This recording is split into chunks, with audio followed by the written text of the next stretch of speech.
Hello, everyone. Welcome to episode 6 of Consumers, Cars, Tech Talk, and more with me, your host, Phil Scott. Now, I want to do a quick wrap up of episode 5, but I don't want to talk about the whole episode. I just want to get into the tail end of episode 5 where I just briefly touched upon Chromebooks and MacBooks.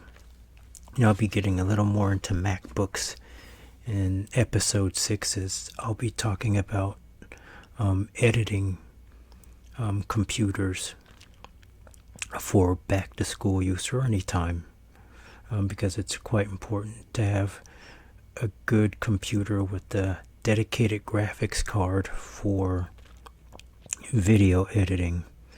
So first of all, let me do a quick wrap up of what I wanted to touch upon a little bit more in episode 5 of Back to School Laptops, part 1. And I just briefly touched upon Chromebooks. Chromebooks, as I said in episode 5, they're good for basic use. If you want a computer that can do more with, say, editing and other things that are more intensive, such as more intense gaming and those kinds of tasks, you'll want a Windows computer or a Mac computer to do those kinds of things. Chromebooks are awesome if you're doing the basics. Word processing, email, that kind of thing. It can do light gaming and such too, and the prices are going up as you step up in Chromebooks, but Chromebooks are still very affordable. And again, if you're just doing the basics on a computer, a Chromebook might suit you just fine. And it won't cost you a lot of money to buy a Chromebook. So check your local retailers, or these days online, you can check Amazon, Best Buy, any retailer that sells laptops. Dell has their own website for purchasing HP, so you can look at the major manufacturers of Chromebooks and see what you can find that's affordable for you. There's Lenovo, Samsung, Asus, and others as well. Now, Macs and MacBooks. Now you have your MacBook Airs. Those are the lower end Macs. If you called $800,000 and $900,000 low end, they can be pretty pricey. They're not as affordable for starters as, say, a Windows computer or a Chromebook. Apple is definitely high quality, so expect to pay more if you're in the Apple ecosystem. Again, Apples are pretty much comparable to Windows computers. The software out there isn't as great in numbers as it is for Windows, but Apples are very competent, well-made computers. So if you're in the Mac, if you're in the Mac camp, so to speak, then you're still in good shape there. So you'll want to make sure you're making a wise and responsible decision as to what you need to do with your MacBook. So choose wisely. And if money is a factor, try to get the best possible deal that you can by shopping around. So please do that. Okay, now let me get into the real meat of episode 6 here of my podcast, and that is Back to School Laptops Part 2. But in this particular case, I'm going to be talking about laptops that you can use for editing. Now, in terms of editing using Windows laptops, you're going to want something like a gaming laptop, something that can handle editing, because video editing is pretty intense and you're going to need as much power as you can get, as much power as you can muster up, especially from the processor as well as a dedicated graphics card. So let me talk about the processors first. Okay, so in terms of getting a powerful processor, if you're going Intel, you're going to want a quad-core i5 series at a bare minimum. Pretty much can't go any lower than that, and gaming computers that I've seen don't go any lower than a quad-core i5. You can go i7. Those are excellent and more generally used for gaming. Unless you're on a budget, then the i5s come into play. Or the even more powerful i9 processors. So if you're going with Intel, go quad-core i5, go i7 or i9. Those are the best processors to go with in a gaming computer. But i7 and i9 for sure are the best to go. Now if you're choosing an AMD processor, you're going to go for a Ryzen 5, Ryzen 7, or a Ryzen 9. And right now I think they might be on the third generation of the Ryzen 9 from what I can tell. So those are the powerful AMD processors that you would want to go for. In terms of RAM, starting off with 16 gigabytes is ideal. You'll find some gaming laptops that have 8 gigabytes of RAM, and that's okay, barely okay, but you're going to be slowed down in terms of rendering and speed. So if you did buy an 8 gigabyte gaming computer, you might want to think about upgrading it to 16 if that makes sense, if that's in your budget, or just buying a gaming laptop with 16 gigabytes of RAM to start.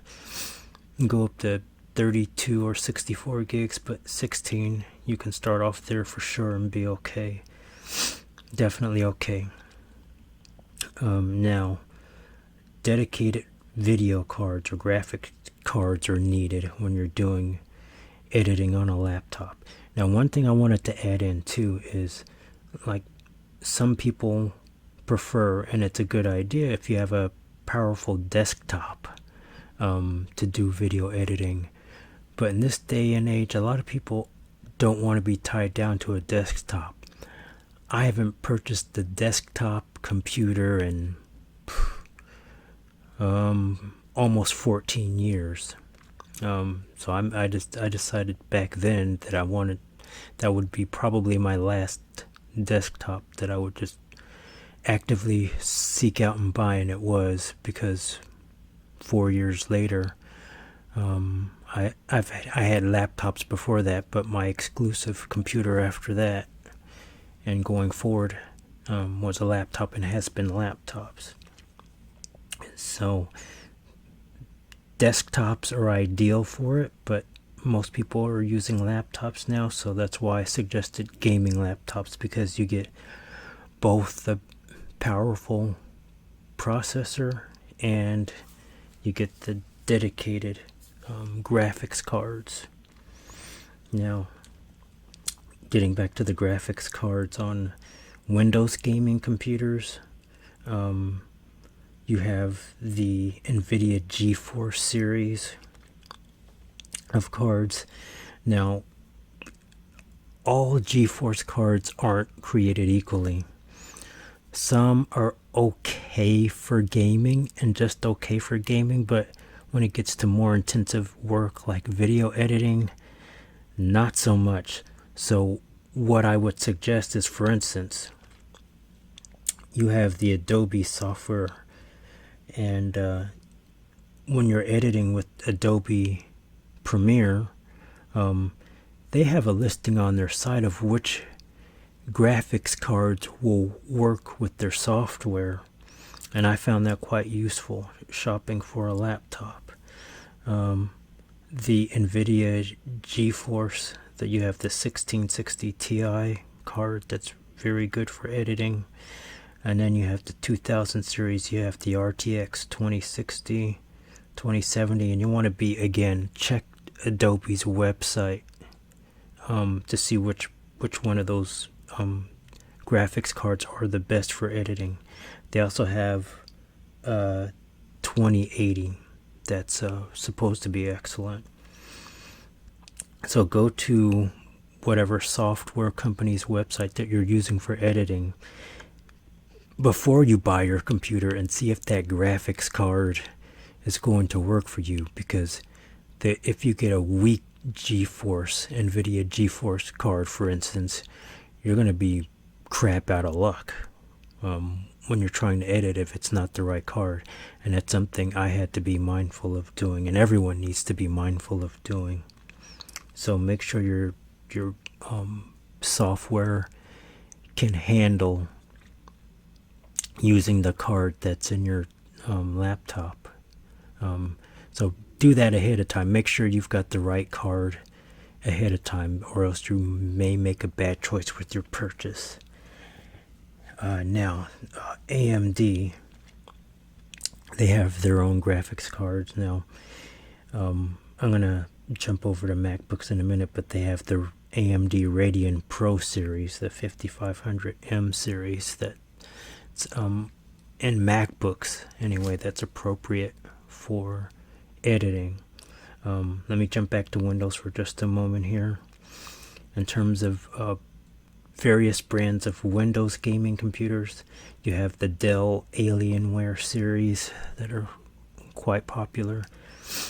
You have HP, and you have the Pavilion, or the more powerful Omen series that's made for gaming. You have MSI computers for gaming, Lenovo, Asus, and there are others as well. So do your homework on the brands for reliability too, because that's huge. You don't want to get an unreliable gaming computer when you're doing editing. So make sure you're doing your homework and you're getting a reliable, stable gaming computer. Now, in terms of MacBooks,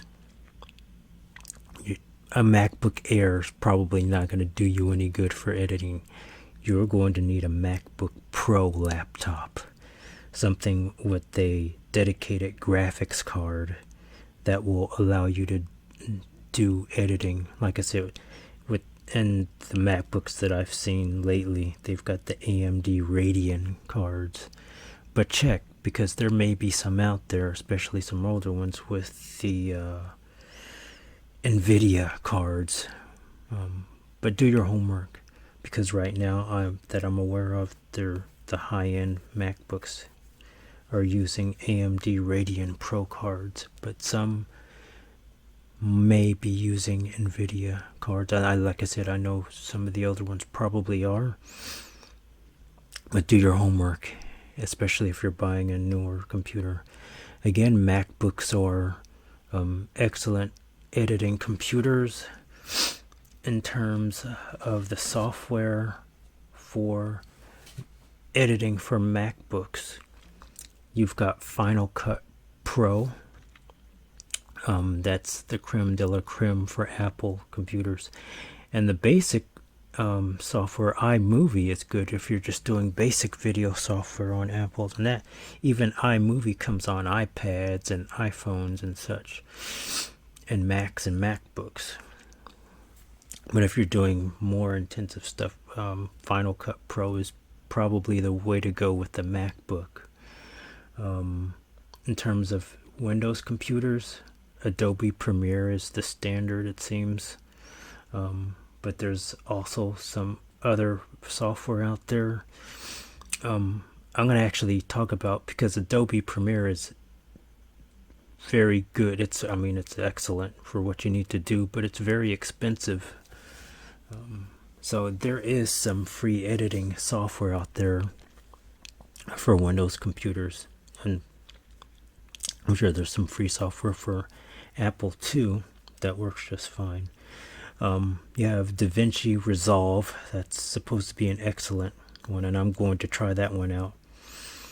You have Blender. You have another one called OpenShot. There's another one called Lightwork. So those are just a few of the free editing software programs for Windows, and some of those I believe are free for Apple computers too, but again, for Apple, Mac OS is a different operating system, so you want to, if you're especially trying to see what's free, if you don't want to, or you just can't even afford to get the Adobe Premiere editing software because it is expensive, try to look into some of the free editing software and see what works well for you. Try it out. If it works awesome for what you need to do, that's great. You can save yourself a lot of money. And you can make it more affordable to do what you need to do, especially if you're a student and you don't have a lot of money to begin with. And you're doing editing for a video class or whatever the case may be. Also, now if you are going to school, your instructor or the class may require that you use Adobe Premiere, so try to shop around. There are educational discounts, I believe, for Adobe Premiere for students, so check into that. Your instructor may know about that, or you can do your own online search on the Adobe website or Googling Adobe and trying to find discounts. That's a good way to get some information on the Adobe and the educational discounts. And that's something that's very important too. With any kind of software, or even technical things like laptops, more hardware like laptops, and even drones. In future episodes, I'll be talking about drones. One company in particular, the most popular and the best drone company in terms of reliability and features right now, is DJI. They've been like the gold standard for drones, consumer drones especially.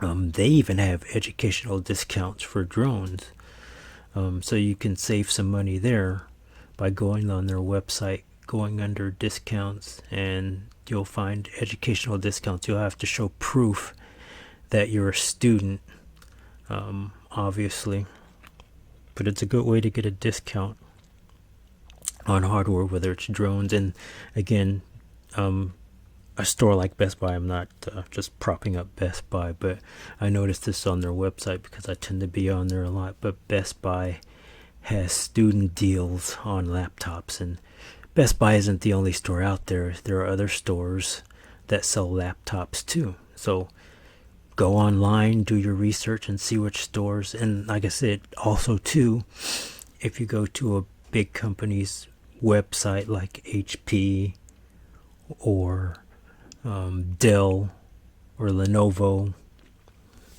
or companies like that, they have discounts too. So do your homework, especially if you're on a tight budget. And that's what this podcast is all about too. Trying to help you seek out the best deal that you possibly can. And if you have enough time, if you have a fair amount of time to do your homework to get the best deal, then do that too. But if you're in a time crunch, try to do at least a little bit of homework just so you're getting the best deal that you can. Because you don't want to have buyer's remorse at the end of it all. I mean, that's like the worst feeling ever. Spending a good chunk of money on a laptop or even a car or anything that's expensive and then having buyer's remorse after that. That's like the worst feeling ever. So make sure you're doing your homework and making good, sound choices. And I think that's pretty much all that I want to talk about in this podcast episode 6 here. Please send me your feedback. You can send your email. Oh, I do have my YouTube channel up for consumers, cars, tech talk, and more. So I do have a YouTube channel for that. And I've been working on the Instagram, and that may be up by now too. So I will be giving you updates on my social media for consumers, cars, tech talk, and more. So stay tuned, and there will be more details. But for now, you can go to the Anchor FM website. It's Anchor FM slash PHIL dash SCOTT 7. That's anchor.fm slash Phil Scott 7 for the consumers, cars, tech talk, and more